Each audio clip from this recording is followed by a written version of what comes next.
வணக்கம். இது TNPSC all notes அப்படிங்கிற சேனல். நம்ம வந்து டிஎன்பிஎஸ்சி போர்ட்டல் வெளியிட்டிருக்க பிடிஎஃப்லேருந்து கரண்ட் அஃபேர்ஸ் வந்து பார்த்துக்கிட்டு இருக்கோம். செப்டம்பர் மாதத்திற்கான கரண்ட் அஃபேர்ஸ் வந்து பார்த்துக்கிட்டு இருக்கோம். இது வரைக்கும் வந்து பேஜ் நம்பர் 31 வரைக்கும் வந்து முழுமையாக வந்து பார்த்துட்டோம். ஸோ இந்த வீடியோவில் வெளிநாட்டு உறவுகள் அப்படிங்கிற தலைப்பின் கீழே என்ன கொடுத்துருக்காங்களோ அதை வந்து பார்க்க போகிறோம். ஸோ அதுக்கு முன்னாடி அன்அகாடமி அப்படிங்கிற ஒரு அப்ளிகேஷனை பற்றி உங்கள்கிட்ட சொல்லிடுறேன். ப்ளே ஸ்டோரில் அன்அகாடமி அப்படிங்கிறத டவுன்லோட் பண்ணலாம். அவங்க வந்து டிஎன்பிஎஸ்சிக்கு வந்து கோர்சஸ் கொடுக்குறாங்க. இதில் வந்து ப்ளஸ் அப்படின்னு சொல்லிட்டு ஒரு சப்ஸ்கிரிப்ஷன் இருக்குது. அதை வந்து சப்ஸ்கிரைப் பண்ணிங்க, பேமெண்ட் பண்ணி சப்ஸ்கிரைப் பண்ணிங்கன்னா உங்களுக்கு வந்து சிலபஸ் வைஸ் வந்து கோர்சஸ் வந்து கிடைக்கும். அதுக்கப்புறம் டெய்லி லைவ் கிளாஸஸ் கிடைக்கும். அதுக்கப்புறம் டவுட் கிளியரிங் செஷன் எல்லாமே இருக்கும். சப்ஜெக்ட் வைஸ் டெஸ்ட் சீரிஸ் வைப்பாங்க, ப்ராக்டிஸ் டெஸ்ட் கொடுப்பாங்க. எல்லாமே வந்து அன்லிமிட்டெட் ஆக்சஸ் வந்து உங்களுக்கு கிடைக்கும் டிஎன்பிஎஸ்சி கண்டென்ட்டில். அதுக்கப்புறம் தனித்தனியாக வந்து கோர்சஸ் வந்து ஸ்டார்ட் பண்ணியிருக்காங்க. குரூப் 4க்கு, குரூப் 2க்கு அப்படின்னு சொல்லிட்டு கோர்சஸ் வந்து ஸ்டார்ட் பண்ணியிருக்காங்க. ப்ளஸ் அப்படிங்கிறத செலக்ட் பண்ணி கெட் சப்ஸ்கிரிப்ஷன் அப்படி கொடுத்தீங்கன்னா உங்களுக்கான வந்து பிளான்ஸ் வந்து காமிக்கும். அதில் நீங்கள் செலக்ட் பண்ணி பே பண்ணலாம். ஸோ இஎம்ஐ ஆப்ஷனும் இருக்குது. அதை பண்ணி இஎம்ஐ கூட நீங்கள் வந்து இஎம்ஐ மூலமாக கூட நீங்கள் கட்டலாம். ஸோ வெளிநாட்டு உறவுகள் அப்படிங்கிற தலைப்பிங்க என்ன கொடுத்துருக்காங்களோ பார்க்கலாம். ஜிமெக்ஸ் 2020. ஸோ என்ற பெயரில் இந்தியா ஜப்பான் கடற்படைகளுக்கு இடையே ஈராண்டுகளுக்கு ஒரு முறை நடைபெறும் கூட்டு கடற்படை ஒத்திகை வட அரபிக்கடல் பகுதியில் 26 to 28 செப்டம்பர் 2020 தினங்களில் நடைபெற்றது. ஜிமெக்ஸ் 2020. ஸோ இதுதான் வந்து அந்த ஒத்திகையோட பேர். ஸோ யாருக்கும் நடந்துச்சுன்னா இந்தியாவுக்கும் ஜப்பானுக்கும், இந்தியா ஜப்பான் கடற்படைகளுக்கு இடையில் நடந்துச்சு. ஸோ எத்தனை வருடங்களுக்கு ஒரு முறை நடைபெறும் அப்படின்னா 2 வருஷத்துக்கு ஒரு டைம் நடைபெற இந்த ஒத்திகை எங்கே நடந்துச்சுன்னா அரபிக்கடல் பகுதியில் வந்து நடந்துச்சு. ஸோ ஜிமெக்ஸ் 2020ங்கிறது இந்தியா ஜப்பானுக்கு இடையில அப்படிங்கிறது தெரியணும். ஒரு கடற்படை ஒத்திகை தான் நடந்திருக்கு. அடுத்தது, இந்தியா டென்மார்க் நாடுகளுக்கிடையே அறிவுசார் சொத்துரிமை துறையில் பரஸ்பர ஒத்துழைப்பு வழங்குவதை உறுதி செய்வதற்கான புரிந்துணர்வு ஒப்பந்தம் செய்து கொள்ளப்பட்டது. இந்தியாவின் சார்பாக தொழில் மற்றும் உள்நாட்டு வர்த்தக மேம்பாட்டுத்துறை மற்றும் டென்மார்க் சார்பாக டேனிஷ் பேட்டன் அண்ட் ட்ரேட்மார்க் அலுவலகம் இந்த ஒப்பந்தத்தில் கையெழுத்திட்டன. ஸோ இந்தியாவுக்கும் டென்மார்க்கும் இடையில ஒரு எம்ஓ வந்து சைன் பண்ணியிருக்காங்க. எதை பற்றினுச்சுன்னா அறிவுசார் சொத்துரிமை, அதாவது இன்டெலெக்சுவல் ப்ராப்பர்ட்டி, இந்த துறையில் வந்து ஒரு 2 பேருமே வந்து ஒருத்தர் வந்து ஒத்துழைப்பு கொடுத்துக்கணும் அப்படிங்கிறதுக்காக இந்த எம்ஓஐ சைன் பண்ணியிருக்காங்க. ஸோ அப்போ இந்தியாவுக்கும் டென்மார்க் இடையில வந்து என்ன எம்ஓஐ சைன் பண்ணாங்கன்னா அறிவுசார் சொத்துரிமை தொடர்பாக ஒரு எம்ஓஐ வந்து சைன் பண்ணியிருக்காங்க. அடுத்தது, பிரதமர் நரேந்திர மோடி டென்மார்க் பிரதமர் மேட்டி ஃப்ரெட்ரிக்சன் இடையேயான மெய்நிகர் உச்சி மாநாடு நடைபெற்றது. இந்தியா டென்மார்க் இடையே அறிவுசார் சொத்துக்களை பகிர்வதில் ஒத்துழைப்பை மேம்படுத்துவதற்கான புரிந்துணர்வு ஒப்பந்தம் இந்த மெய்நிகர் சந்திப்பின் போது கையெழுத்தானது. ஸோ பிரதமர் நரேந்திர மோடிக்கும் டென்மார்க் பிரதமர் மேட்டி ஃப்ரெட்ரிக்சனுக்கும் இடையில வந்து மெய்நிகர் உச்சி மாநாடு நடந்துச்சு. இதுலையும் அவங்க வந்து அறிவுசார் சொத்துரிமை தொடர்பாக தான் எம்ஓ வந்து சைன் பண்ணியிருக்காங்க. ஸோ யாரு எந்த நாட்டுக்குன்னா இந்தியாவுக்கும் டென்மார்க்கும் இடையில அப்படின்னு சொல்லி தெரியணும். ஏற்கனவே வந்து ஸோ நம்ம பார்த்தோம் இது மாதிரி எம்ஓஐ வந்து சைன் ஆனிச்சு அப்படின்னு சொல்லிட்டு பார்த்தோம். அது வந்து இந்த மெய்நிகர் உச்சி மாநாட்டில் தான் வந்து சைன் ஆகிருக்கு. ஸோ அடுத்தது, பாசெக்ஸ் என்ற பெயரில் இந்தியா ஆஸ்திரேலியா நாடுகளின் கூட்டு கடற்படை ஒத்திகை 23 to 24 செப்டம்பர் 2020 தினங்களில் இந்திய பெருங்கடலின் கிழக்கு பகுதியில் நடைபெற்றது. ஸோ பாசெக்ஸ் அப்படிங்கிற பேரில் வந்து இந்தியாவுக்கும் ஆஸ்திரேலியா இந்த 2 நாடுகளுக்கு இடையில ஒரு கூட்டு கடற்படை ஒத்திகை வந்து நடந்திருக்கு. ஸோ நம்ம ஏற்கனவே பார்த்தோம் ஜிமெக்ஸ் அப்படின்னு சொல்லிட்டு ஃபர்ஸ்ட்டில் பார்த்தோம். ஜிமெக்ஸ் அப்படிங்கிறது இந்தியாவுக்கும் ஜப்பானுக்கும் இடையில் நடக்கிற கூட்டு கடற்படை ஒத்திகை அப்படின்னு சொல்லிட்டு பார்த்தோம். ஸோ இப்போ வந்து என்ன சொல்கிறாங்கன்னா பாசெக்ஸ்னு சொல்கிறாங்க. பாசெக்ஸ் அப்படிங்கிறது என்னென்னா இந்தியாவுக்கும் ஆஸ்திரேலியா நாடுகளுக்கு இடையில் இருக்க கூட்டு கடற்படை ஒத்திகை தான் வந்து பாசெக்ஸ் அப்படிங்கிறது. இது வந்து இந்திய பெருங்கடலோட கிழக்கு பகுதியில் நடைபெற்றுச்சு. ஸோ இங்கே என்ன பார்த்தோன்னா வட அரபிக்கடலில் நடைபெற்றுச்சு அப்படின்னு சொல்லிட்டு பார்த்தோம். ஸோ அடுத்தது, கூடுதல் தகவல் என்னன்னா இந்தியா ஆஸ்திரேலியா நாடுகளுக்கு இடையில ஆசின்டெக்ஸக் அப்படிங்கிற பேரில் வந்து ஈராண்டுகளுக்கு ஒரு முறை நடைபெற கூட்டு கடற்படை ஒத்திகை நடந்துட்டு வருது. ஸோ இந்தியாவுக்கும் ஆஸ்திரேலியாவுக்கும் இடையில வந்து ஆசின்டெக்ஸ் அப்படின்னு சொல்லிட்டு 2 வருஷத்துக்கு ஒரு டைம் நடைபெற கூட்டு கடற்படை ஒத்திகையும் வந்து நடந்துட்டு வருது அப்படின்னு சொல்கிறாங்க. பாசெக்ஸ் மட்டும் இல்லாமல் வந்து ஆசின்டெக்ஸ் அப்படிங்கிற பேர்லையும் வந்து நடந்துட்டு வருது. அடுத்தது, G20 வர்த்தக மற்றும் முதலீட்டு அமைச்சர்கள் மாநாடு இணைய வழியில் நடைபெற்றது. G20 வர்த்தக மற்றும் முதலீட்டு அமைச்சர்கள் மாநாடு வந்து ஆன்லைனில் வந்து பண்ணியிருக்காங்க. இந்தியாவோட சார்பாக வந்து பியூஷ் கோயல் வந்து கலந்துக்கிட்டாரு. இந்த கூடுகை இப்போ என்ன ஆச்சுன்னா, நம்பிக்கையுடன் தங்கு தடையற்ற தரவு ஓட்டத்திற்கான கருத்துருவை ஏற்றுக்கொள்வதில்லை அப்படின்னு சொல்லிட்டு தெளிவுபடுத்தியிருக்கு.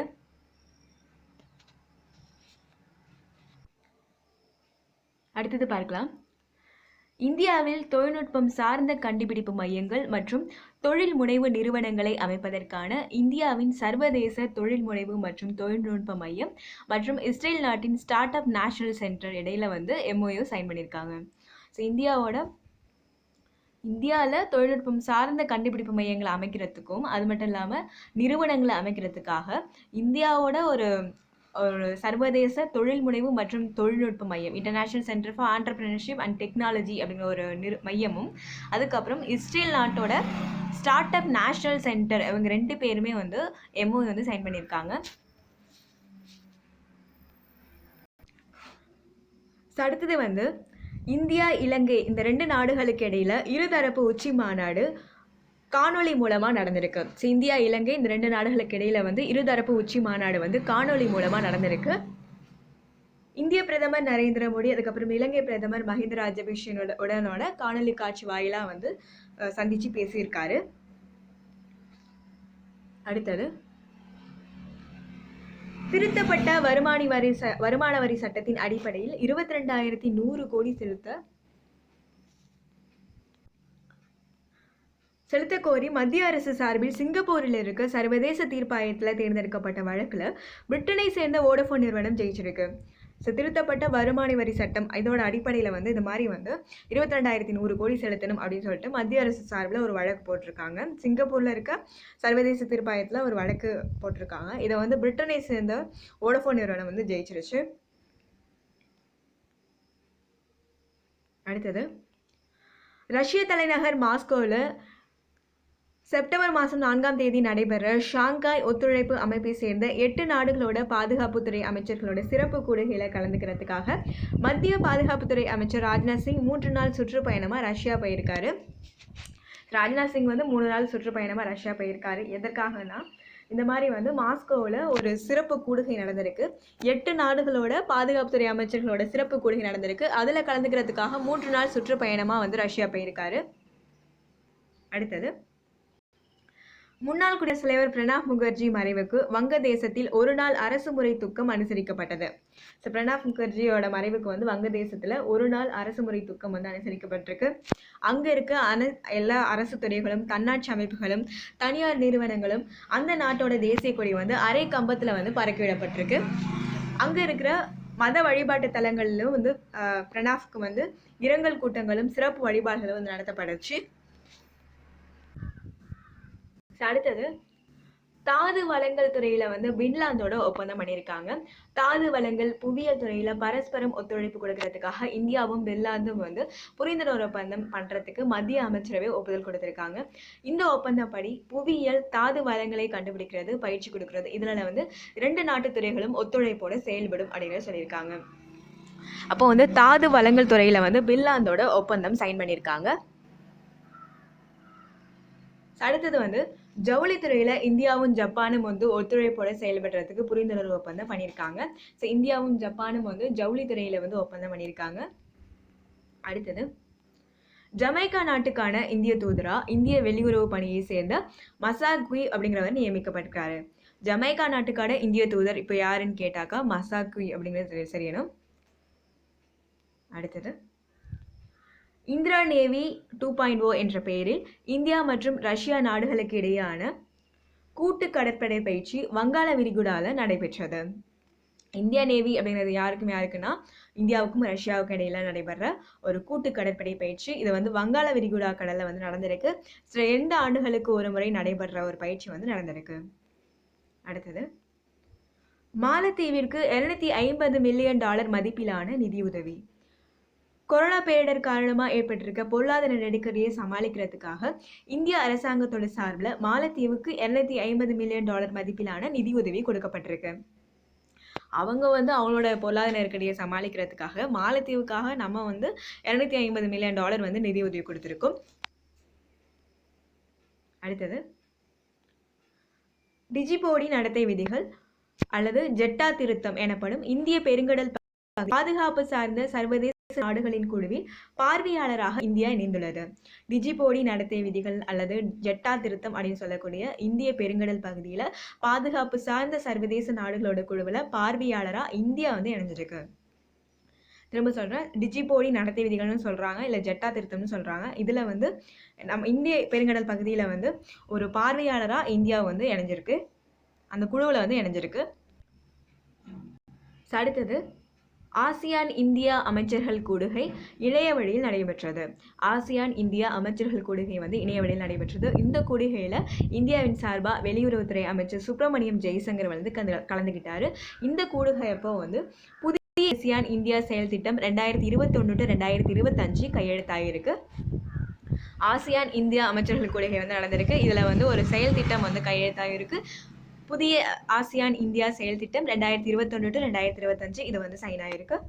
அடுத்தது ஷாங்காய் ஒத்துழைப்பு அமைப்பின் தேசிய பாதுகாப்பு ஆலோசகர்கள் கூட்டத்தில் பாகிஸ்தான் பிரதிநிதி பொய்யான வரைபடத்தை காண்பித்ததால் அதற்கு எதிர்ப்பு தெரிவித்து இந்திய பாதுகாப்பு ஆலோசகர் அஜித் தோவல் கூட்டத்திலிருந்து பாதியில் வெளியேறினார்.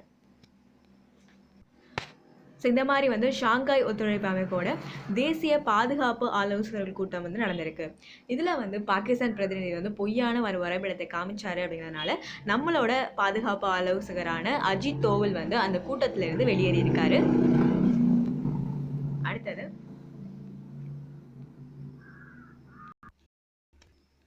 அடுத்தது ஐநா மகளிர் நிலை ஆணையத்தின் உறுப்பினர்களுக்கான முக்கிய தேர்தலில் கடும் போட்டிகளுக்கு இடையே சீனாவை வென்று இந்தியா உறுப்பினராக தேர்வு பெற்றது. UN commission on status of women அப்படின்னு சொல்லிட்டு ஒரு ஆணையம் இருக்குது. ஐநா மகளிர் நிலை ஆணையம் அப்படிங்கிறது தமிழில். ஸோ இவங்க வந்து உறுப்பினர்களுக்கான ஒரு தேர்தல் நடந்திருக்கு. இதில் வந்து சீனாவை ஜெயிச்சு இந்தியா வந்து உறுப்பினராக தேர்வு பெற்றிருக்கு. ஐநா மகளிர் நிலை ஆணையம் வந்து ஐநா பொருளாதார சமூக கவுன்சிலோட கீழே செயல்படுற அமைப்பு. இதோட தலைமையிடம் வந்து நியூயார்க்கில் இருக்கு. அடுத்தது ஐநா பொருளாதார சமூக கவுன்சில் தேர்தலில் இந்தியா ஆப்கானிஸ்தான் வெற்றி. ஐநா பொருளாதார சமூக கவுன்சில் அப்படிங்கிற தேர்தலில் வந்து இந்தியா ஆப்கானிஸ்தான் ஜெயிச்சிருக்கு. கவுன்சில் 54 உறுப்பினர்களை கொண்டு ஐநா பொருளாதார சமூக கவுன்சிலோட 2021 ஆண்டுக்கான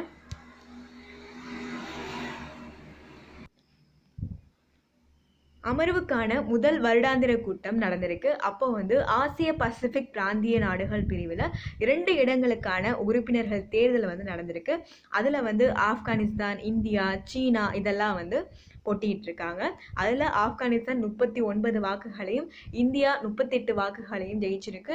ஐநா பாதுகாப்பு கவுன்சிலோட நிரந்தர உறுப்பு நாடாக இருக்கக்கூடிய சீனா 27 வாக்குகள் மட்டும்தான் அதுக்கு கிடைச்சிருக்கு. ஸோ அப்போ இந்தியா ஆப்கானிஸ்தான் வந்து ஜெயிச்சிருக்காங்க, சீனாவை வந்து தோற்கடிச்சிருக்காங்க. ஸோ எதுலன்னா ஐநா பொருளாதார சமூக கவுன்சிலில் ஒரு தேர்தலை வந்து ஜெயிச்சிருக்காங்க. அடுத்தது எம்சிபி லின்ஸ் என்ற சரக்கு கப்பல் மூலம் இந்தியாவிற்கும் மாலத்தீவிற்கும் இடையில் முதல் நேரடி சரக்கு படகு சேவை தொடங்கி வைக்கப்பட்டது. எம்சிபி லின்ஸ் அப்படிங்கிற ஒரு சரக்கு கப்பல் மூலமாக இந்தியாவிற்கும் மாலத்தீவுக்கும் இடையில முதல் நேரடி சரக்கு படகு சேவை வந்து தொடங்கி வைக்கப்பட்டிருக்கு. யாருக்கும் யாருக்கடையில் இந்தியாவுக்கும் மாலத்தீவுக்கும் இடையில வந்து முதல் முறையாக நேரடியான ஒரு சரக்கு படகு சேவை வந்து பண்ணியிருக்காங்க. எம்சிபி லின்ஸ் அப்படிங்கிறது அந்த சரக்கு கப்பலோட பேர்.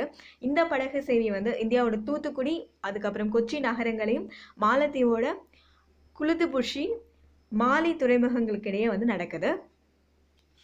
அடுத்தது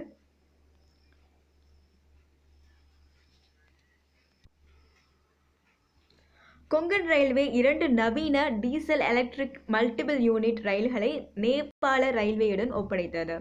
கொங்கன் ரயில்வே வந்து 2 ரயில்களை வந்து நேபாள ரயில்வேட்டு ஒப்படைச்சிருக்கு. 2 நவீன டீசல் எலக்ட்ரிக் மல்டிபிள் யூனிட் ரயில்களை வந்து ஒப்படைச்சிருக்கு. இந்த ரயில்களை சென்னையில் இருக்க இன்டகிரேட்டட் கோச் ஃபேக்டரி வந்து தயாரிச்சிருக்கு. அடுத்தது இந்தியா ஜப்பான் இடையில பாதுகாப்பு உபகரணங்கள் மற்றும் சேவைகள் பரிமாற்றம் தொடர்பாக இராணுவ ஒத்துழைப்பு தொடர்பான ஒப்பந்தம் செஞ்சுருக்காங்க. ஸோ இந்தியாவும் ஜப்பானுக்கும் இடையில ஒரு இராணுவ ஒத்துழைப்பு தொடர்பான ஒரு ஒப்பந்தம் வந்து பண்ணியிருக்காங்க. அடுத்தது இந்திய மாதுளப்பழம் இறக்குமதிக்கு ஆஸ்திரேலியா முதல் முறையாக அனுமதி கொடுத்துருக்கு. ஸோ இந்தியாவோட மாதுளப்பழம் இறக்குமதி செய்கிறதுக்கு ஆஸ்திரேலியா வந்து அனுமதி கொடுத்துருக்காங்க. சர்வதேச சூரிய ஆற்றல் கூட்டமைப்பு முதலாவது உலக சோலார் தொழில்நுட்ப உச்சி மாநாடு இணைய வழியில் நடந்திருக்கு. சர்வதேச சூரிய ஆற்றல் கூட்டமைப்போட முதலாவது ஒரு மாநாடு உச்சி மாநாடு நடந்திருக்கு. இதுவும் இணைய வழியில் தான் நடந்திருக்கு. இதை வந்து சர்வதேச சூரிய ஆற்றல் கூட்டமைப்பு மற்றும் இந்திய வர்த்தக மற்றும் தொழில் கூட்டமைப்பு இணைந்து நடத்தின இந்த மாநாட்டை பிரதமர் மோடி அவர்கள் வந்து தொடங்கி வச்சிருக்காரு. இந்த உச்சி மாநாட்டப்போ வந்து சோலார் கேம்பஸ் 360 என்ற பெயரில் சர்வதேச சூரிய ஆற்றல் கூட்டமைப்போட தொழில்நுட்ப ஆராய்ச்சி இதழ் தொடங்கப்பட்டிருக்கு. ஒரு வந்து இதழ் ஒன்று வந்து இது பண்ணியிருக்காங்க. சோலார் கேம்பஸ் 360 அப்படிங்கிற பேரில் ஒரு ஆராய்ச்சி இதழ் வந்து தொடங்கப்பட்டிருக்கு. அடுத்தது ஐஜோஸ் என்ற பெயரில் சர்வதேச சூரிய ஆற்றல் கூட்டமைப்போட சூரிய ஆற்றல் ஆராய்ச்சி இதழ் வந்து தொடங்கப்பட்டிருக்கு. So ISA journal on solar energy அப்படிங்கிற பேரில் வந்து ஒரு ஆராய்ச்சி இதழும் தொடங்கப்பட்டிருக்கு. ஸோ இதை பற்றிய கூடுதல் தகவல் என்னென்னா 121 நாடுகள் உறுப்பினர்களாக இருக்க இந்த சர்வதேச சூரிய ஆற்றல் கூட்டமைப்பு வந்து 2015ஆம் ஆண்டில் பாரிஸ் பருவநிலை மாற்ற மாநாட்டு அப்போ வந்து இந்தியாவால் முன்மொழியப்பட்டு தொடங்கப்பட்ட ஒரு அமைப்பு. ஸோ 121 நாடுகள் வந்து உறுப்பினர்களாக இருக்காங்க. 2015 வந்து ஸ்டார்ட் பண்ணுது. இதோட தலைமையிடம் வந்து ஹரியானா மாநிலம் குருகிராமில் வந்து அமைச்சிருக்கு. அடுத்தது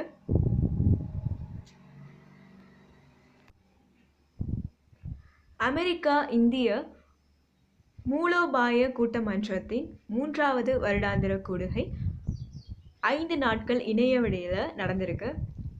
US India strategic partnership forum அப்படிங்கிறது மூன்றாவது வந்து நடந்திருக்கு. இதில் வந்து என்ன மைய கருத்தில் நடந்துச்சுன்னா இந்தியா அமெரிக்கா புதிய சவால்களை வழிநடத்துகின்றன. அமெரிக்கா இந்தியா வந்து புதிய சவால்களை வழிநடத்துகின்றன அப்படிங்கிற ஒரு மைய கருத்தில் நடந்திருக்கு. ஸோ இந்த கூடுகையில் பிரதமர் மோடி வந்து கலந்துருக்காரு. அடுத்தது ஓமன் நாட்டு பொதுப்பணித்துறையில் உள்ள வெளிநாட்டினர்களில் அதிக அளவு இந்தியர்கள் உள்ளதாக தெரிவிக்கப்பட்டிருக்கு. ஸோ ஓமன் நாட்டோட பொதுப்பணித்துறையில் வந்து வெளிநாட்டவர்களில் பார்க்கும்போது இந்தியர்கள் அதிக அளவில் இருக்கதா வந்து சொல்லியிருக்காங்க. அடுத்தது வங்காளதேசத்தின் தாகாண்டி என்னும் இடத்திலிருந்து திரிபுரா மாநிலத்தின் சோனாமுராவிற்கு முதலாவது சரக்கு கப்பல் வந்தடைஞ்சிருக்கு. ஸோ வங்காளதேசத்தில் ஒரு பிளேஸ்லேருந்து திரிபுராவில் ஒரு பிளேஸ்க்கு வந்து முதலாவது சரக்கு கப்பல் வந்து போய் சேர்ந்துருக்கு. தார்காண்டி அப்படிங்கிற இடத்துல இருந்து சோனாமுரா அப்படிங்கிற இடத்துக்கு வந்து போய் சேர்ந்துருக்கு. 3 செப்டம்பரில் வந்து வந்தடைஞ்சிருக்கு. அடுத்தது ஸோ இது ஏற்கனவே பார்த்தோம். அடுத்தது அங்காரா அப்பாஜி மற்றும் கோவிந்த பட்நாயக் இந்த 2 இந்தியர்களை வந்து சர்வதேச பயங்கரவாதிகளாக பட்டியலிடுறதுக்கு பாகிஸ்தான் மேற்கொண்ட முயற்சிகள் ஐக்கிய நாடுகள் பாதுகாப்பு கவுன்சிலால் முறியடிக்கப்பட்டிருக்கு. இந்த 2 இந்தியர்களை வந்து பயங்கரவாதிகளாக வந்து போர்ட்ரை பண்ணணும் அப்படின்னு சொல்லிட்டு பாகிஸ்தான் என்னென்ன ட்ரை பண்ணாங்களோ இதை வந்து ஐக்கிய நாடுகள் பாதுகாப்பு கவுன்சில் வந்து முறியடிச்சிருக்கு. அடுத்தது இந்தியாவில் அதிநவீன AK-47 203 ரக துப்பாக்கிகளை தயாரிப்பதற்காக AK-47 வந்து 203 துப்பாக்கிகளை தயாரிக்கிறதுக்காக இந்தியா ரஷ்யா இடையில ரொம்ப முக்கியமான தளவாட உற்பத்தி ஒப்பந்தம் வந்து இறுதி செய்யப்பட்டிருக்கு. AK-47 துப்பாக்கிகளை தயாரிக்கிறதுக்காக இந்தியாவுக்கும் ரஷ்யாவுக்கும் இடையில வந்து ஒரு உற்பத்தி ஒப்பந்தம் வந்து இறுதி செய்யப்பட்டிருக்கு. அடுத்தது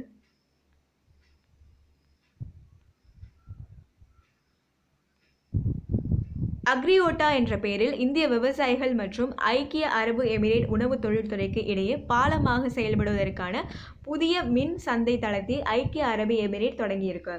அக்ரியோட்டா அப்படிங்கிற பேரில் வந்து இந்திய விவசாயிகளும் ஐக்கிய அரபு எமிரேட்டோட உணவு தொழில்துறைக்கு இடையில பாலமாக செயல்படணும் அப்படிங்கிறதுக்காக ஒரு புதிய மின் சந்தை தளத்தை வந்து ஓப்பன் பண்ணியிருக்காங்க. அக்ரியோட்டா அப்படிங்கிறது ஒரு வெப்சைட் மாதிரி ஓப்பன் பண்ணியிருக்காங்க. யார் ஓப்பன் பண்ணியிருக்காங்கன்னா ஐக்கிய அரபு எமிரேட் வந்து ஓப்பன் பண்ணியிருக்காங்க. ஸோ எதுக்குன்னா இந்தியாவில் இருக்க விவசாயிகளுக்கும் அவங்களோட உணவு தொழில்துறைக்கும் ஒரு இடத்துல வந்து ஒரு பாலமாக செயல்படணும் அப்படிங்கிறதுக்காக ஓப்பன் பண்ணியிருக்காங்க. ஸோ இதோட வந்து இந்த வீடியோ முடியுது. அடுத்த வீடியோவில் சர்வதேச நிகழ்வுகள் அப்படிங்கிற தலைப்பின் கீழே என்ன கொடுத்துருக்காங்களோ அதை வந்து பார்க்கலாம். இந்த வீடியோ உங்களுக்கு பயனுள்ளதாக இருந்துச்சுன்னா கண்டிப்பாக உங்களுக்கு பிடிச்சிருந்ததுன்னா லைக் பண்ணுங்கள், ஷேர் பண்ணுங்கள், கமெண்ட் பண்ணுங்கள். TNPSC ஆல் நோட்ஸ் அப்படிங்கிற சேனலை வந்து சப்ஸ்கிரைப் பண்ணுங்கள். நன்றி.